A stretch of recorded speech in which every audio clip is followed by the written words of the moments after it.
Attention to all SSS members at pensioners. Sa mga nagtatanong, ang tanong po niya, katulad ko, na-stroke ako. Meron po ba ako makukuha na disability pension sa SSS?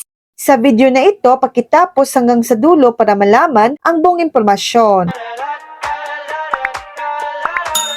Oo, posibleng makakuha kayo ng disability pension sa SSS kung ang inyong stroke ay nagresulta sa permanenteng kapansanan na humahadlang sa inyong kakayahang magtrabaho. Narito po ang mga pangunahing requirements at proseso para sa disability pension. Mga kondisyon para sa SSS disability pension. Una, medical condition, dapat ay mayroong malubhang karamdaman o kapansanan tulad ng epekto ng stroke na humahadlang sa inyong kakayahang magtrabaho. Kailangan ninyong makakuha ng medical certificate mula sa inyong doktor na naglalarawan ng inyong kondisyon.